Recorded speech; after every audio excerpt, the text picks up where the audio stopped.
Correct. अब इसको solve करो, 1/√3 या क्रॉस मल्टीप्लाई कर दो, 20 + x/√3 is equal to √3x, ये क्रॉस मल्टीप्लाई हो जाएगा। So 20 is equal to √3x minus x/√3। अब क्रॉस मल्टीप्लाई होगा, 20 is equal to √3 into √3, 3x minus x/√3, 3x minus x 2x, तो 20 is equal to 2x/√3, 2 10 × 20, so x is equal to 10√3 आएगा, 10 into √3, x क्या है 10 into √3 का value 1.732, so x will be 17.32 metre. 17.32 metre जो है वो height of the tree है, 17.32 metre जो है हाइट ऑफ द ट्री है। Height of the tree is 17.32 metre. अरे ये समझ में आया? Angle of elevation, what student they make mistake, ये BC को 20 मीटर लेता है, गलत है। पहले जो tree, if the person is standing, अगर यहाँ से यहाँ का 20 मीटर है, मतलब आदमी यहाँ पे खड़ा है बिलो द ट्री, और बिलो द ट्री से तुम ट्री को देखेगा तो कैसा एंगल ऑफ एलिवेशन 60 डिग्री बनेगा। तो तुमको थोड़ा आगे, ट्री के आगे खड़ा होना पड़ेगा, C पॉइंट पे, वहाँ से 60 डिग्री बनाता है एंगल ऑफ एलिवेशन टॉप। फिर 60 डिग्री एंगल ऑफ एलिवेशन बनाने के बाद में फिर 20-20 मीटर मूव अवे, फिर वहाँ से टॉप को देखता है तो 30 डिग्री बनता है। ठीक है, इसका ध्यान रखना।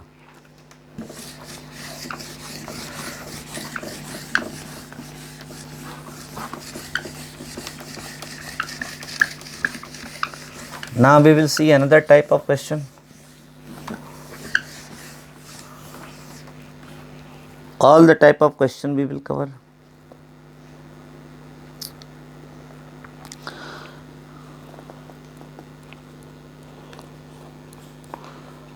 अब क्वेश्चन है,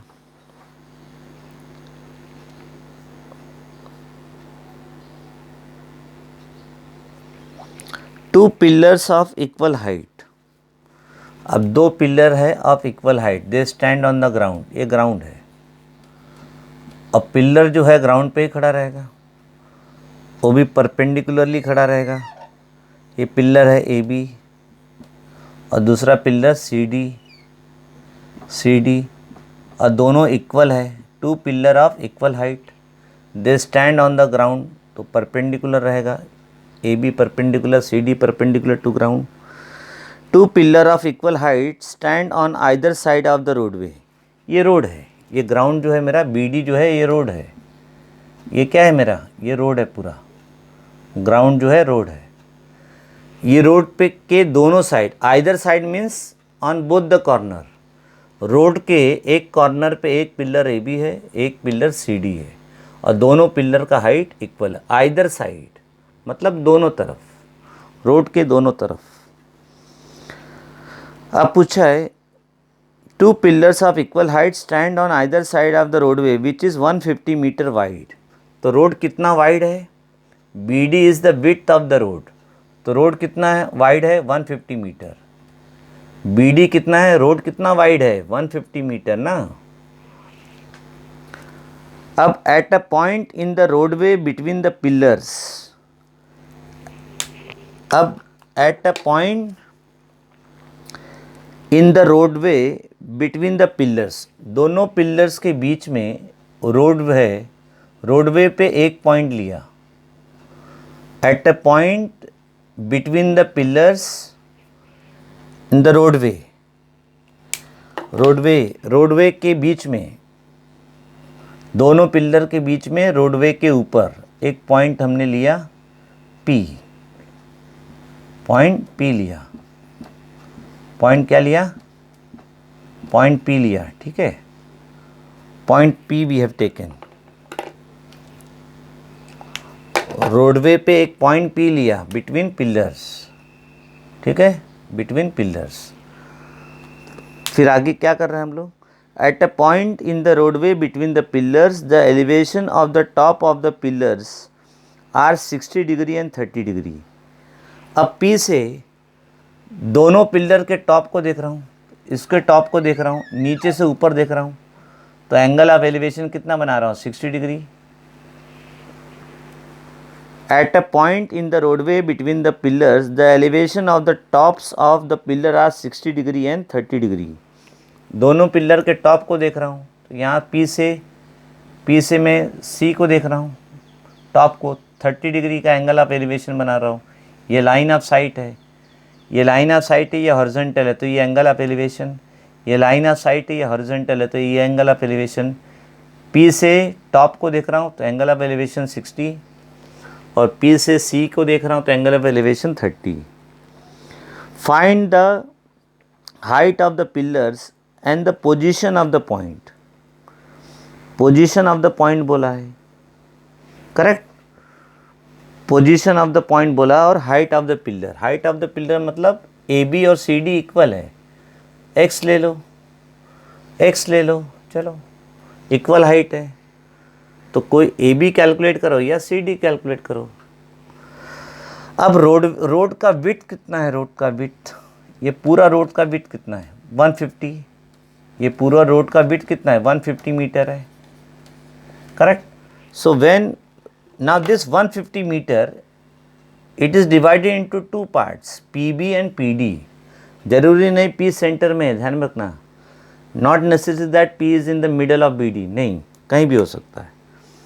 अब total width of the road BD 150 metre है, तो एक पार्ट को अगर तुमने लिया, let us take one part as A, तो दूसरा पार्ट क्या हो जाएगा तुम्हारा, 150 माइनस ए होगा, यस और नो।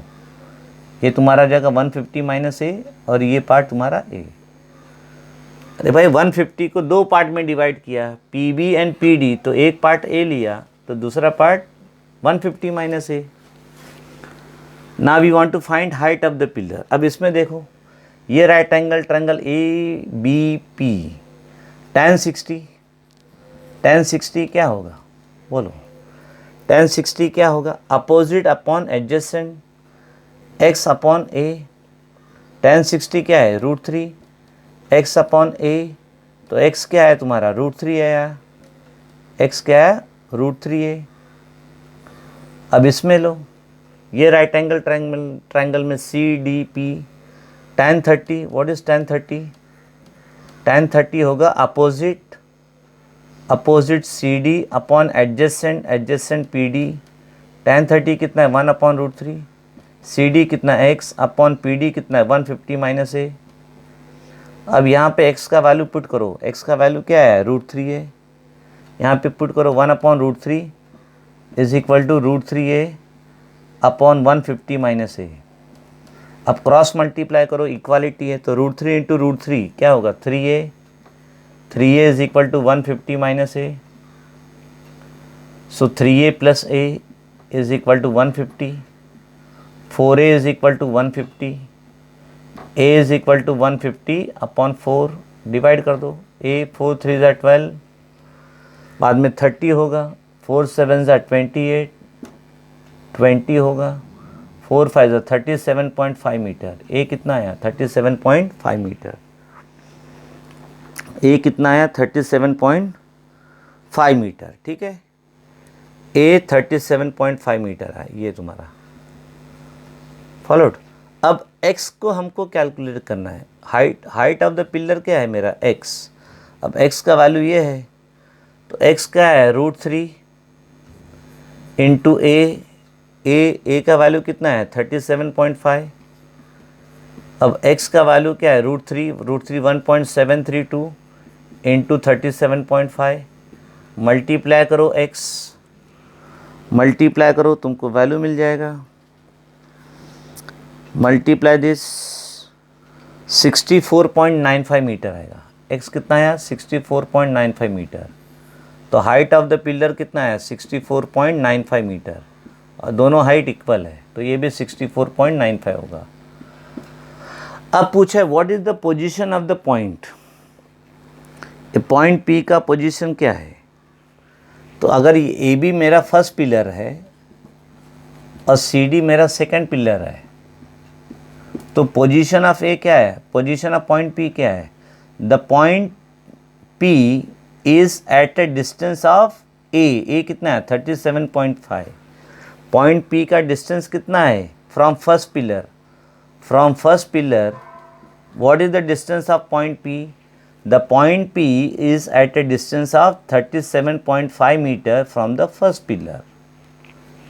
समझ में आया, the point P is at a distance of 37.5 metre from first pillar, ये उसका आंसर है position of point P. P कितनी दूरी पे है फर्स्ट पिलर से 37.5। क्लियर, चलो विल सी अनदर क्वेश्चन।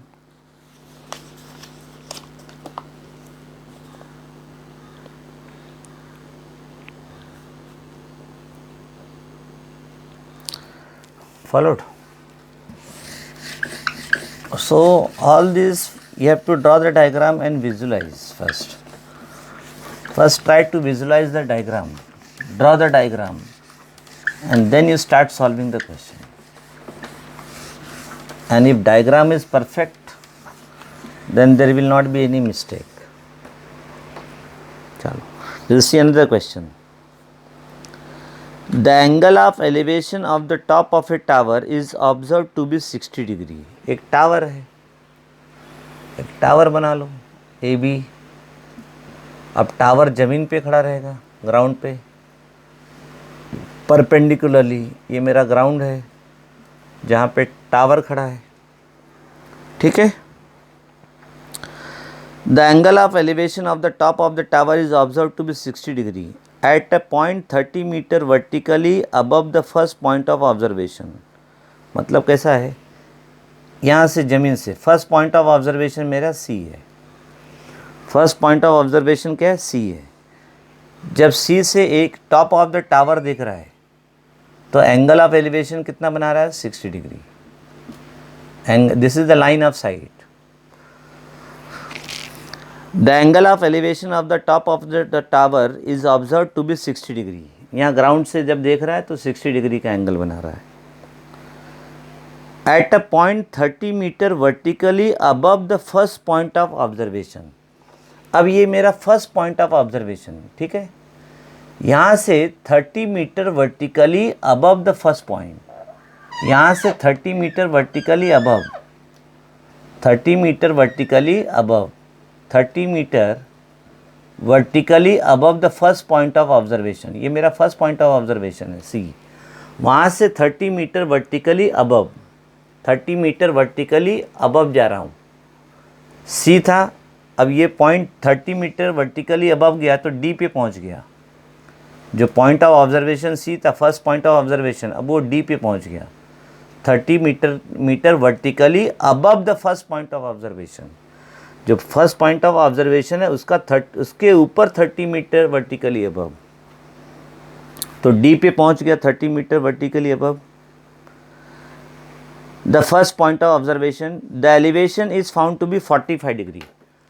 अब जो फर्स्ट पॉइंट ऑफ ऑब्जर्वेशन था सी, वहाँ से 30 मीटर वर्टिकली अबव जब गया तो डी पे पहुँच गया।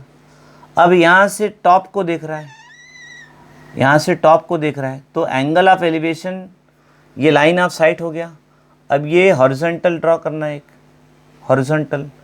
अब the angle between horizontal and the line of sight अब is angle of elevation. From first point of observation C से वो 30 मीटर वर्टिकली अबव गया, डी पे पहुंचा। अब डी से वो ए को देख रहा है, top of the tower.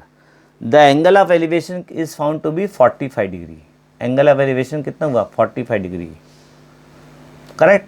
D से जब ए को देखेगा तो एंगल ऑफ एलिवेशन के लिए एक हॉरिजॉन्टल लाइन ड्रॉ करो।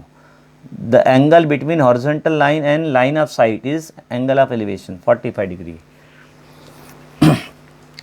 तो इसको ई ले लो पॉइंट। और find the height of the tower. क्या पूछा है, हाइट ऑफ द टावर।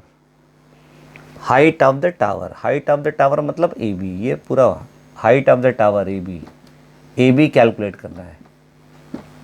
और क्या पूछा है, it's horizontal distance from the point of observation.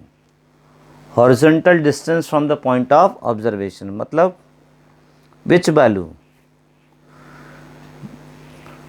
Point of observation C है, उसका हॉरिजॉन्टल डिस्टेंस फ्रॉम टावर, मतलब हमको BC कैलकुलेट करना है। Horizontal distance of the point of observation from the tower, tower क्या है, फुट ऑफ द टावर क्या है, B से C का बीच की दूरी BC कैलकुलेट करना है। The horizontal distance of the point of observation from the tower, nothing to worry, will see. अब ये देखो, ये डायग्राम देखो, ये तुम्हारा स्क्वायर बन रहा है या रेक्टेंगल बन रहा है, जो भी है। अगर ये DC 30 मीटर है तो B 30 मीटर आएगा, आएगा कि नहीं आएगा, B क्या आएगा 30 मीटर, फॉलो, B क्या है 30 मीटर। ये हमको मालूम नहीं, A मालूम नहीं है, तो X ले लो, क्या ले लो, X। अब चलो सॉल्व करो। अब ये राइट एंगल ट्रायंगल में, ये राइट एंगल ट्रायंगल में AED में tan 45 क्या होगा, tan 45 होगा opposite AE upon D, tan 45 1, A कितना X अपॉन D, तो मेरा D क्या है X, क्रॉस मल्टीप्लाई करो, D क्या आ गया X, D क्या है X, तो अगर D X है तो BC भी X होगा, BC भी क्या होगा X, opposite sides are equal, ठीक है। अब now consider bigger right angle triangle ABC, जिसका एंगल ऑफ एलिवेशन 60 डिग्री है, तो tan 60 क्या होगा, tan 60 क्या होगा, अपोजिट कितना आया AB कितना है X प्लस 30 अपॉन एडजेसेंट क्या है BC कितना है X, why BC is X, क्योंकि DX आया तो BC X आएगा। tan 60 क्या है √3 X plus 30 upon X, cross multiply हो जाएगा √3x is equal to X plus 30, अब X इधर जाएगा √3x minus X 30, X common क्या बचा √3 minus 1 is equal to 30, correct, followed. तो x क्या होगा 30 अपॉन √3 माइनस 1, √3 माइनस 1, अब इसको रैशनलाइज कर दो √3 प्लस 1 अपॉन √3 प्लस 1, तो x क्या है 30 into √3 plus 1 upon a minus B into A plus B, क्या आएगा 3 minus 1, √3 square minus 1 square 3 minus 1, x आएगा 30 इंटू √3 प्लस 1 अपॉन 2 15 ज़ा, x क्या है 15 इंटू √3 का वैल्यू क्या है 1.732 प्लस 1 करो, आएगा 2.732, इसको 15 से मल्टीप्लाई कर दो तो x का वैल्यू आएगा, x value you will get, correct, x value you will get, समझ में आया, x value you will get, multiply करो 15 2 ज़ा 30, 15 3 ज़ा 45, 48, 15 7 ज़ा 105 प्लस 4 109, 15 2 ज़ा 30 प्लस 10 40, अब जैसे 40.98, x कितना आया 40.98 मीटर, x कितना आया 40.98 मीटर, x तुम्हारा 40.98 मीटर। अब पूछा है what is height of the tower AB क्या आएगा A 40.98 plus B 30, so height of the tower आया 70.98, टोटल डिस्टेंस कितना आया 70.98, ये हाइट ऑफ द टावर है तुम्हारा 70.98।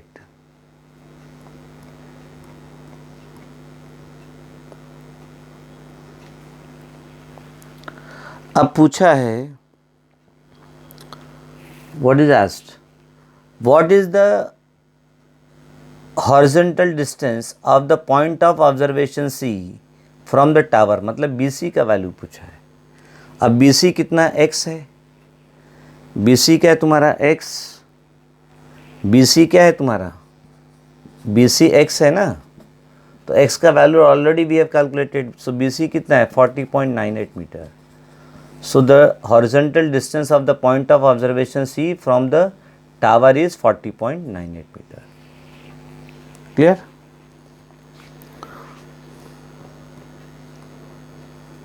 Followed? ठीक है, चलो. अब now we'll cover another type of questions.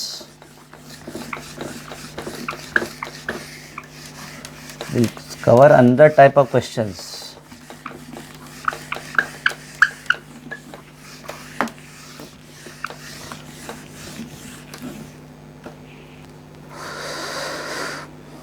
A man on a cliff. Man कहाँ है, क्लिफ के ऊपर है. Correct. A man on a cliff observe a boat. ठीक. मैन कहाँ है, क्लिफ के ऊपर है. ये समझो तुम्हारा हो गया क्लिफ. ये क्या हुआ तुम्हारा, क्लिफ AB. ये तुम्हारा क्या हुआ, क्लिफ AB. करेक्ट. अब क्लिफ जो है ग्राउंड पे खड़ा रहेगा, परपेंडिकुलर होगा. A man on a cliff observe a boat at an angle of depression 30 degree. A man on a cliff, a man on a cliff observe a boat at an angle of depression 30 degree. एक boat है C जिसको man observe कर रहा है, कहाँ से, top of the cliff. Cliff के top से वो देख रहा है बोट को. C मेरा क्या है, बोट. AB क्या है तुम्हारा, क्लिफ. आदमी कहाँ बैठा है, A पे. करेक्ट. यहाँ पे आदमी बैठा है A पे, टॉप ऑफ द क्लिफ. वहाँ से बोट को देख रहा है. Correct.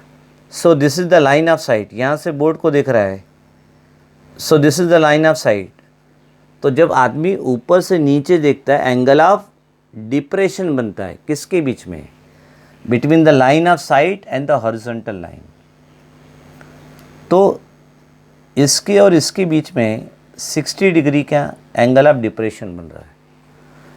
The angle of depression is made between the line of sight and the horizontal line.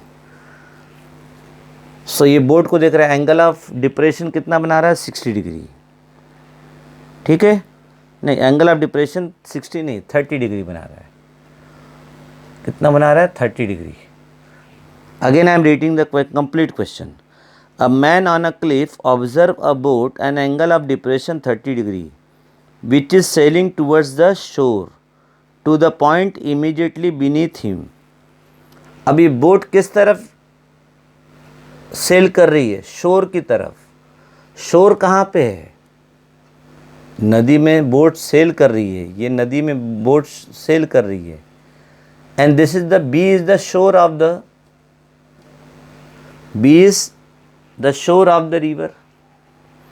B is shore of the river. So boat ये डायरेक्शन में travel कर रहा है. ठीक है. सो अगर ये 30 है तो ये 30 होगा. ध्यान में, एंगल ऑफ डिप्रेशन और एंगल ऑफ एलिवेशन इक्वल होता है. अब क्या पूछा है, क्लिफ के नीचे वाला शोर है और बोट कहाँ पे ट्रेवल कर रहा है, टूवर्ड्स द शोर. शोर B की तरफ सेल कर रहा है. पूछा है 3 minutes later it the angle of depression of the boat is found to be 60 degree. भाई 3 minutes लेटर मतलब 3 मिनट के बाद में. कितना, 3 minutes के बाद में. 3 minutes है. 3 minutes के बाद में बोट जो था C वो सेल करते करते D पे आया. बोट सेल करते करते कहाँ पे आया, D पे आया. 3 minutes later the angle of depression of the boat is found to be 60 degree. जो पहले C था, बोट का पोजीशन C पे था, जहाँ पे एंगल ऑफ डिप्रेशन 30 डिग्री बना।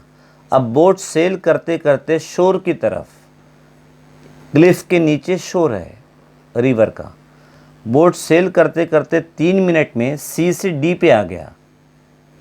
अब वापस एंगल ऑफ डिप्रेशन, जब बोट को वापस ऊपर से देख रहा है तो एंगल ऑफ डिप्रेशन कितना बना रहा है, 60 डिग्री। एंगल ऑफ डिप्रेशन कितना बना रहा है, 60 डिग्री। एंगल ऑफ डिप्रेशन कितना बना रहा है, 60 डिग्री। सो कौन सा डिप्रेशन एंगल होगा, between horizontal and the line of sight. अब ये मेरा लाइन ऑफ साइट है, लाइन ऑफ साइट और हॉरिजॉन्टल के बीच ये मेरा 60 डिग्री है एंगल ऑफ डिप्रेशन। अब ये angle of depression is same as angle of elevation, ये 60 है तो ये लाइन ऑफ साइट के इस तरफ का एंगल 60 होगा। सो एंगल ऑफ डिप्रेशन है, ये दोनों एंगल ऑफ डिप्रेशन बन रहा है। अब क्वेश्चन पूछा है, assuming that the boat sail at uniform speed. Boat का स्पीड क्या है, यूनिफॉर्म। बोट का स्पीड क्या है, यूनिफॉर्म। बोट जो है यूनिफॉर्म स्पीड से ट्रेवल कर रही है। How much more time it will take to reach the shore. मतलब अगर सी से सेल करते करते बोट डी पे आई 3 मिनट में, तो डी से शोर को बी तक पहुंचने में कितना टाइम जाएगा। डी से बी तक पहुंचने में कितना टाइम जाएगा, that we have to calculate. How much more time, C से सेल करते करते डी पे आया, शोर तक नहीं पहुंच पाया। जो रिवर का शोर है वो बी पे है, तो सी से सेल करते करते डी पे आके रुक गया 3 मिनट में। अब डी से कितना मिनट और ज़्यादा चाहिए कि बोट शोर तक पहुंच जाए, बी तक, ये क्वेश्चन है। और दूसरा है the speed of the boat metre per second. दूसरा पूछा है कितना टाइम चाहिए डी से बी तक जाने के लिए, और दूसरा स्पीड ऑफ द बोट पूछा है। Speed of the boat if the height of the Cliff का हाइट दिया है, क्लिफ का हाइट ए बी दिया है, ए बी, क्लिफ का हाइट तुमको दिया है ए बी 500 मीटर।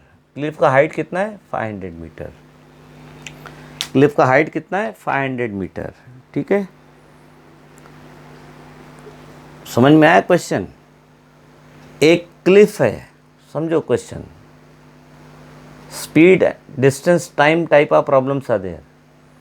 एक क्लिफ है ए बी के ऊपर एक आदमी ए से एक बोट को देख रहा है सी पे, तो एंगल ऑफ डिप्रेशन बना रहा है, ऊपर से नीचे देख रहा है 30 डिग्री। ठीक है, अब बोट जो है नदी में तैर रही है।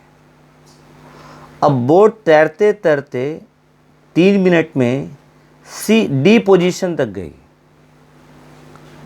अब वापस आदमी क्लिफ के टॉप से वापस बोट को देख रहा है, तो वापस ऊपर से नीचे देख रहा है, तो एंगल ऑफ डिप्रेशन बनाएगा कितना, 60 डिग्री का।